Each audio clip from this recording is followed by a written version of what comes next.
ni siku ya Pentekoste. Na kwa bahati mbaya sana topiki hii ya Pentekoste haizungumzwi sana siku hizi. Watu wengi tumevutiwa na injili ya mafanikio na injili ya kutufanya tujisikie vizuri, lakini tunapoteza kitu cha maana sana, kwa sababu kama tunataka mafanikio ya kweli yanapatikana katika Roho Mtakatifu.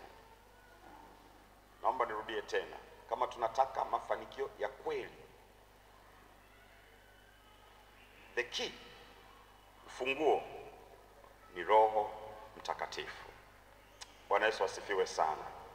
Kwa hiyo leo nataka nizungumze juu ya Roho Mtakatifu na nisome kitabu cha Ezekieli. Niende kwenye Agano la Kale, lakini nitarudi kwenye Pentekoste. Ezekieli sura ile ya 47 mstari wa 3, wa 4 na wa 5. Ni Ezekieli siku moja anachukuliwa katika maono akapelekwa hekaluni, na alipofika hekaluni akaona kuna mto unatokea madhabahuni. Mto unatokea wapi jamani? Unatokea wapi? Madhabahuni.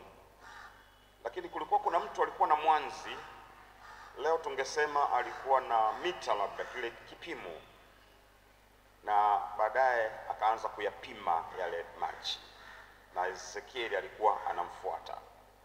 Sasa mstari wa 3 unasema hivi, sura hiyo 47: na alipotoka mtu yule mwenye uzi wa kupimia mikononi mwake kwenda masharikini, akapima dhiraa 1000. Hii neno dhiraa ni vipimo vya wakati ule, pengine leo angesema mita au futi. Dhiraa 1000, akanivusha maji yale, maji yakafika mpaka kwenye viwiko vya miguu. Nadhani kwenye viwiko ni hapa, to the ankle. Mstari wa 4 unasema, kisha akapima dhiraa 1000, akanivusha maji yale, maji yakafika mpaka magoti. Kisha akapima dhiraa 1000, akanivusha maji yakafika mpaka viuno. Yani kila baada ya dhiraa 1000, yani walikuwa wanaelekea kwenye mto, inaonekana walikuwa wanakwenda deep zaidi. Kadri wanapokwenda kina cha maji kinaongezeka. Kipimo ni kile kile, mita 1000, lakini kina cha maji kinabadilika. Mstari wa 5, akapima dhiraa 1000 nyingine, yakawa mto nisioweza kuuvuka, maana maji yamezidi, maji ya kuogelea, mto usiovukika. Mwenyezi Mungu ayabariki maneno yake, na watu wote tuseme amina. Unajua, kwa asili sikukuu ya Pentekoste ni sikukuu ya Kiyahudi. Miongoni mwa sikukuu nyingi ambazo Mungu aliziamuru, kama vile sikukuu ya Pasaka au Passover. Sikukuu nyingine ambayo ya pili Mungu aliamuru ni mikate isiyotiwa chachu, the unleavened bread. Kulikuwa kuna sikukuu ya malimbuko, first fruit. Nyingine ya 4 ilikuwa ni sikukuu ya matarumbeta, the trumpet. Na kila hii sikukuu ilikuwa ina maana yake. Mungu atatupa nafasi siku nyingine kuzizungumza sikukuu hizi moja baada ya nyingine. Lakini sikukuu nyingine ya 5 ilikuwa ni sikukuu ya vibanda, the tabernacles. Na kulikuwa kuna siku ya upatanisho, na sasa Pentecost. Sasa kwa hiyo tunaposherehekea Pentecost, nataka turudi nyuma sana kwenye Agano la Kale. Mungu anamwamuru Musa awaambie wana wa Israeli kwenye kitabu cha Mambo ya Walawi sura ya 23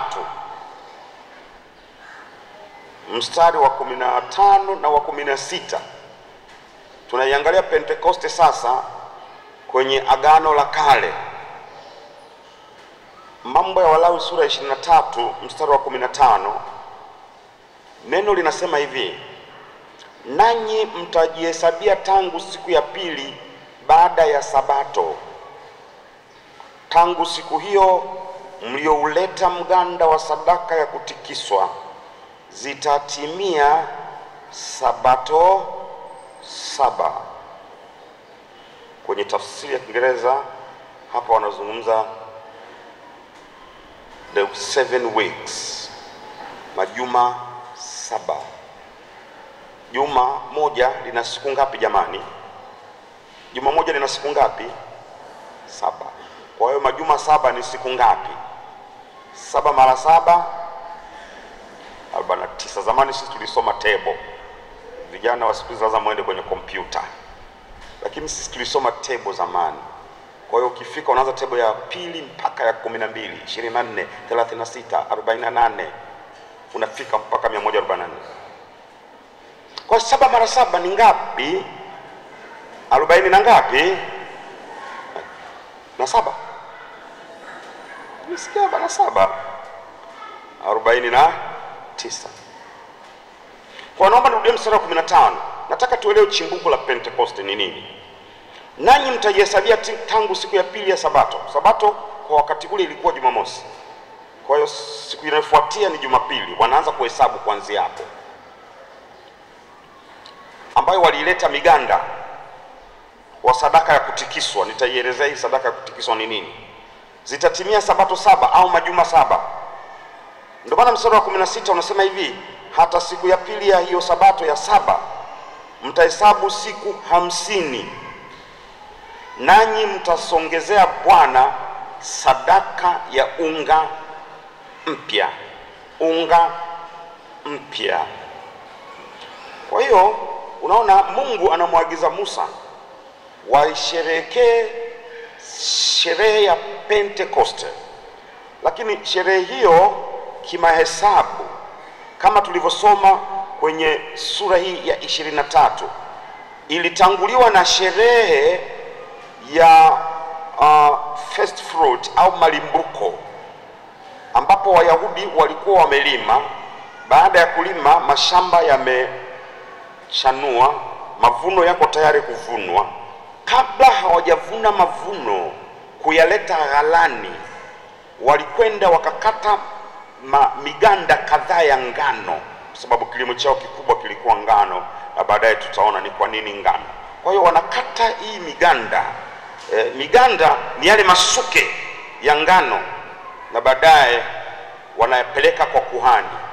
Kuhani anayapokea, anayatikisa, anayawevo kule kwenye hekalu.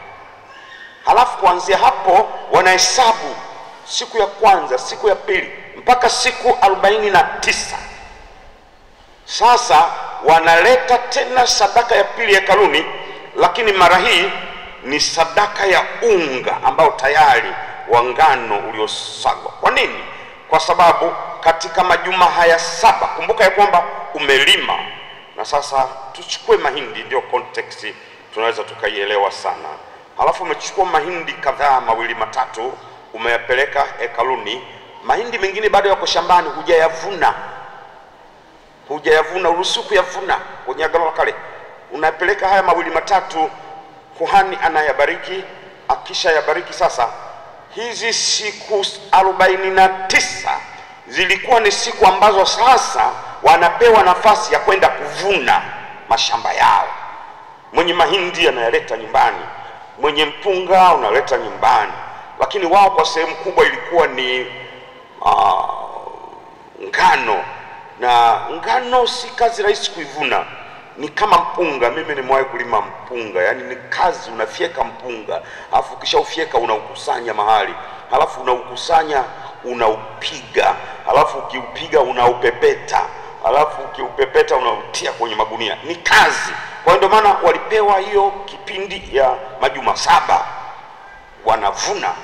Wakishavuna sasa, ukileta ghalani, kabla hujakula wanasaga unga, wanauleta nyumbani. Ndio mstari wa 16, hata siku ya pili ya sio sabato ya 7. 7 mara 7 ni siku ngapi jamani? 40 na ngapi? Siku ya pili ya sabato ya 7 ni 49. Kesho yake siku ya 50 unaleta unga. Bwana Yesu asifiwe sana. Ule unga unaupeleka hekaluni, Bwana anaupokea, anaubariki.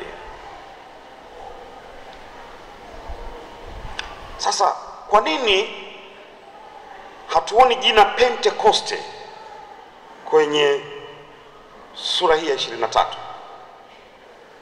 Kwa sababu Agano la Kale liliandikwa Kiebrania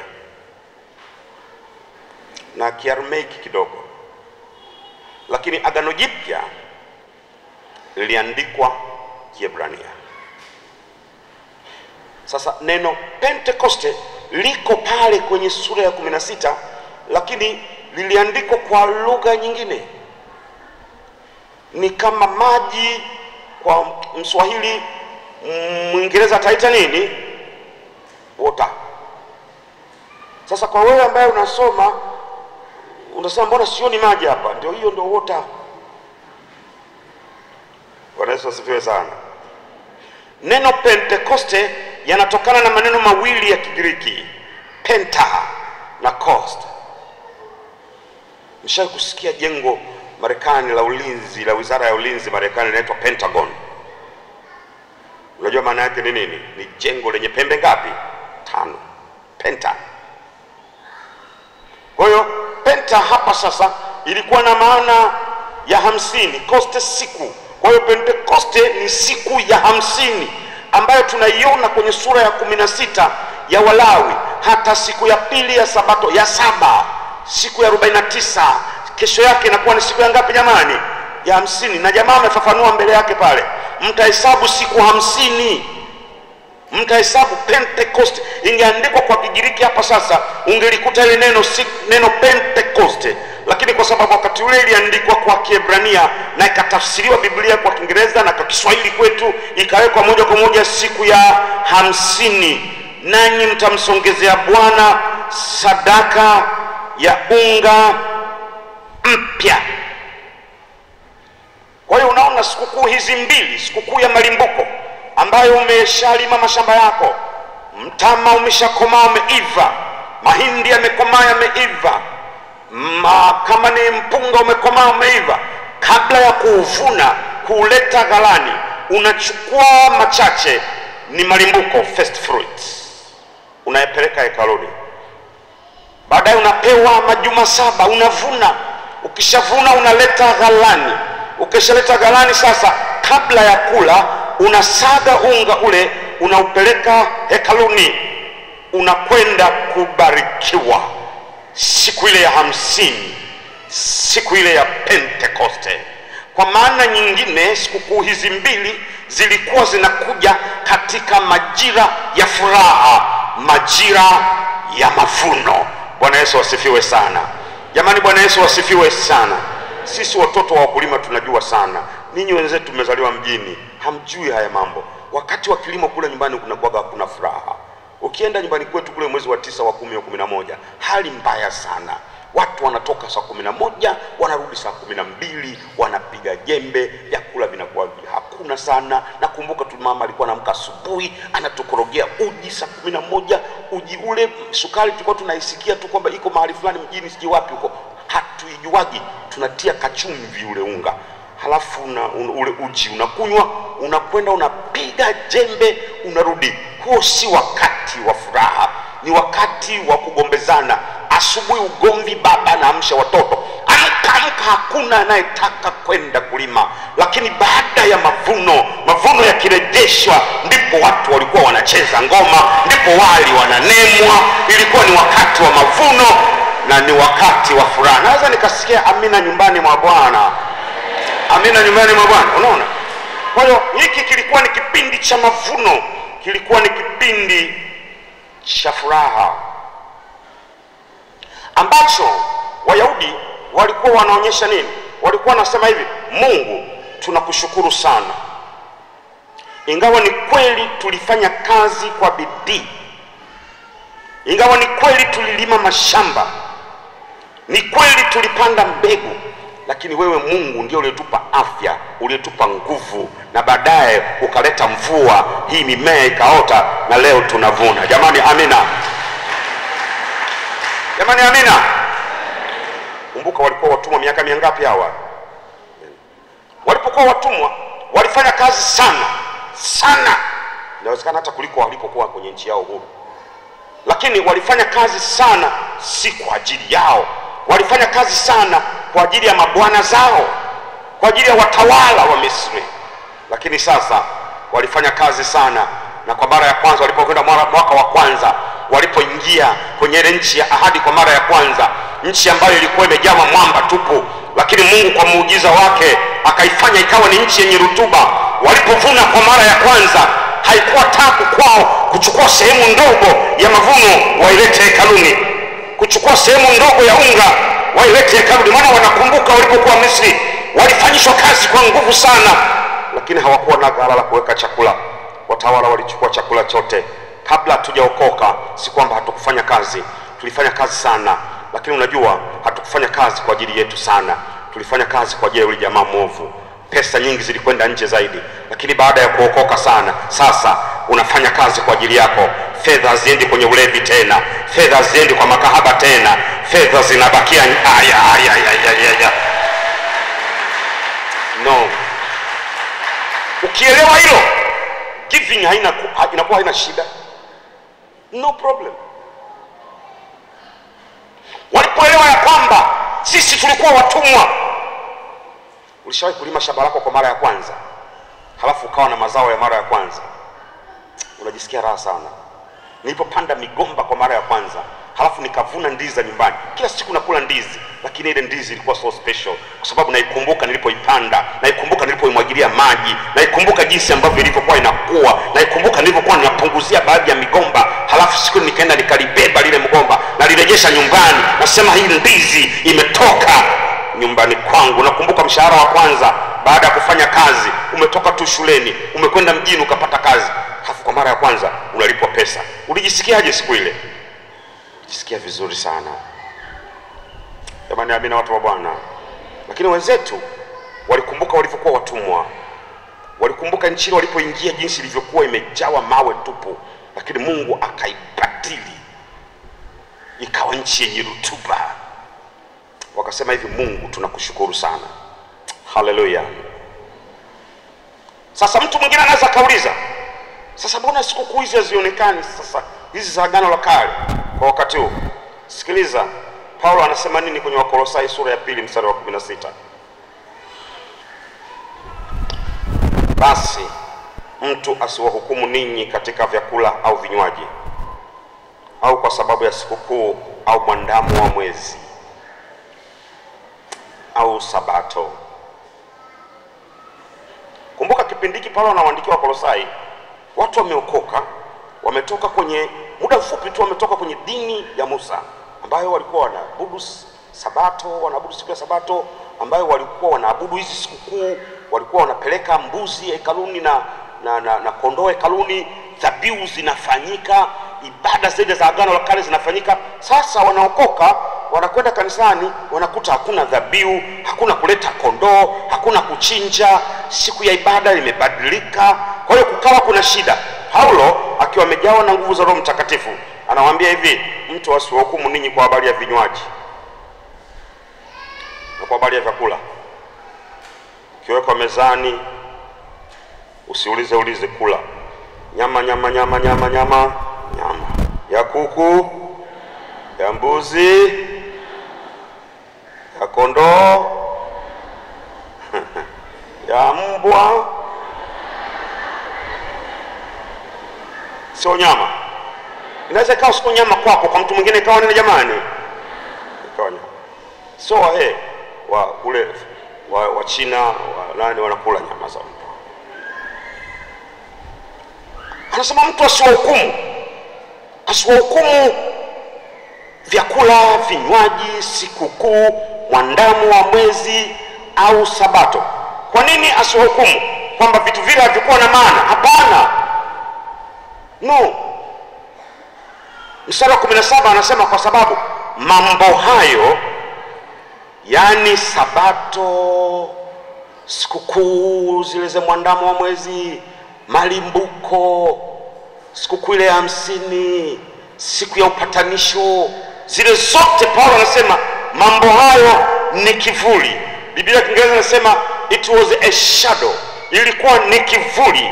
Kivuli ni nini? Kivuli si kitu halisi, lakini huwa kinaonyesha kwamba kuna kitu halisi. Ukienda kazini wanasema leta cheti, ukitoa kopi kuna watu wao wataki, wanasema hapana, katuletee nini jamani? Original. Katuletee cheti halisi. Hiki tunakiona ni kivuli, lakini katuletee cheti halisi. Hiki kinaashiria tu ya kwamba inawezekana ulisoma, lakini please, ili tupate uhakika, kalete original, kalete hati ile yenyewe, ndipo ambapo tutakupa kazi. Paulo anasema everything kwenye Agano la Kale, mambo hayo yalikuwa ni kivuli. It was a shadow. Iki ni ishara. Unajua kivuli is a symbol, ni ishara. It was foreshadowing, it was symbolizing. Ilikuwa inaonyesha ya kwamba kuna kitu halisi, ni kivuli cha mambo yajayo. Bali mwili kwenye Biblia kisema reality, hali halisi, original mwenyewe ni Yesu Kristo. Ile Pentekoste ilikuwa inazungumza habari ya Yesu Kristo. Sabato ilikuwa inazungumza habari za Yesu Kristo. Sikukuu ya mavuno ilikuwa inazungumza habari ya Yesu Kristo. Sikukuu ya upatanisho ilikuwa inazungumza habari ya Yesu Kristo. Kila kitu kilichokuwa kinafanyika kwenye Agano la Kale kilikuwa kinazungumza habari ya Yesu Kristo. Ndio maana yeye alipokuja akasema, nimekuja kuyakamilisha kila jambo ambalo lilisemwa kwenye Agano la Kale. Lilisema ayayayaya. Haleluya, watu wa Bwana. Hivi kuna mtu ananielewa? Apige makofi aseme Bwana ni mwema. Sikukuu ile ya kwanza ya Wayahudi wamelima. Baada ya kulima tumesema hivi, mazao yameshakomaa, uruhusiwi kuyavuna. Unachukua miganda michache, unachukua mahindi machache, unachukua mashuke machache, unayapeleka kwa kuhani. Unayapeleka kama nini? Malimbuko. Malimbuko ni nini? Ni first fruit kwa Kiingereza. Manake ni mzao wa kwanza, ni kile kitu cha kwanza kilichozaliwa kutoka katika shamba kwa msimu ule, unapeleka kama first fruit. Ilikuwa inasema nini? Unajua baadaye sana Paulo kwenye Kolosai anapozungumza habari za Yesu Kristo anasema hivi, anazungumza watu ambao wamekufa halafu wamekata tamaa kwa ndugu zetu waliokufa imekuwaje. Paulo anasema hivi, msijali, tunaye Yesu Kristo, yeye ni limbuko lao waliolala. Katika watu wengi waliokufa, mzaliwa wa kwanza ambaye alitoka kaburini ni Yesu Kristo. Kwa hiyo unaona sikukuu ile ilikuwa inazungumza habari ya limbuko. Na limbuko ni nani wapendwa? Ni Yesu Kristo. Ni mzaliwa wa kwanza kwenye familia ya Mungu. Mungu ana kitabu kule mbinguni. Hicho kitabu anayestahili kukifungua ni Yesu peke yake. Na Yesu Kristo ni kaka yetu mkubwa katika familia ya watu wa Mungu. Maana wote waliomwamini walifanyika watoto wa Mungu. Ambao wameliamini jina la Yesu Kristo walifanyika watoto wa Mungu. Kwa hiyo familia ile kubwa ya Mungu, jina la kwanza ni Yesu Kristo.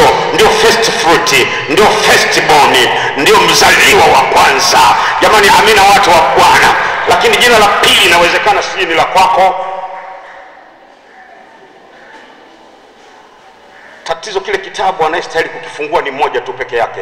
Na siku moja nilisema hapa, hawakuruhusiwa kina Kaganga wafungue, maana ningepewa mamlaka ya kufungua, kuna baadhi ya watu ningewatoa majina yao. Na ninajua hata wewe ungepewa mamlaka ya kufungua, pengine ungeshalitoa hilo jina langu kwenye hicho kitabu. Lakini Mungu ana akili sana, anawajua wanadamu na ubinafsi wao, anawajua wanadamu na mahukumu yao. Akasema anayestahili kukifungua kitabu hiki ni yeye aliyechinjwa. Jamani, amina. Nani? Limbuko. Bwana Yesu asifiwe sana. Are we going somewhere? Si ndio? Haleluya, watu wa Bwana. Limbuko. Unajua Wayahudi walitumia ngano, ndio kilikuwa chakula chao.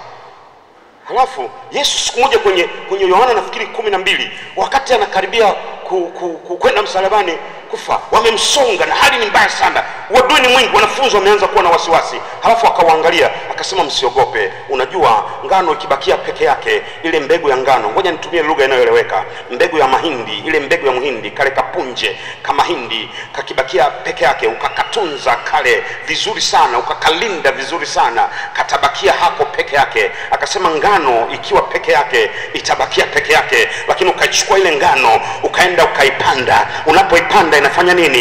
Inakufa. Lakini ukweli inakufa nje tu, kwa sababu ndani ya ile mbegu ya ngano Mungu aliweka kitu cha ajabu sana, aliweka uhai ndani ya hiyo ngano. Kwa hiyo ile nje linakufa, halafu ghafla kale ka uhai kandani kanachipua, baadaye unakuwa mhindi mkubwa.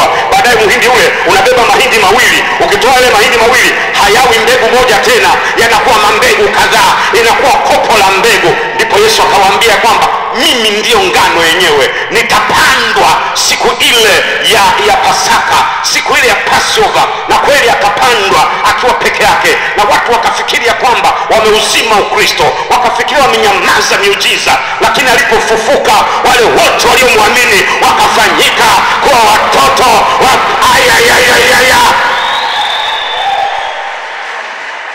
Unajua mamangu alikuwa ananihadithia hadithi, alafu alipoipenda sana alikuwa ananiambia, kama huipendi na ichukua hadithi yangu. Alafu naambia hapana, haipenda. Nawapenda washirika wa TD Jakes bwana, wakipenda hadithi wanasimama, wanapiga makofi, wanashangilia. I like them. Naamini kuna siku moja Mungu atanitendea muujiza, nitahubiri kwenye kanisa la TD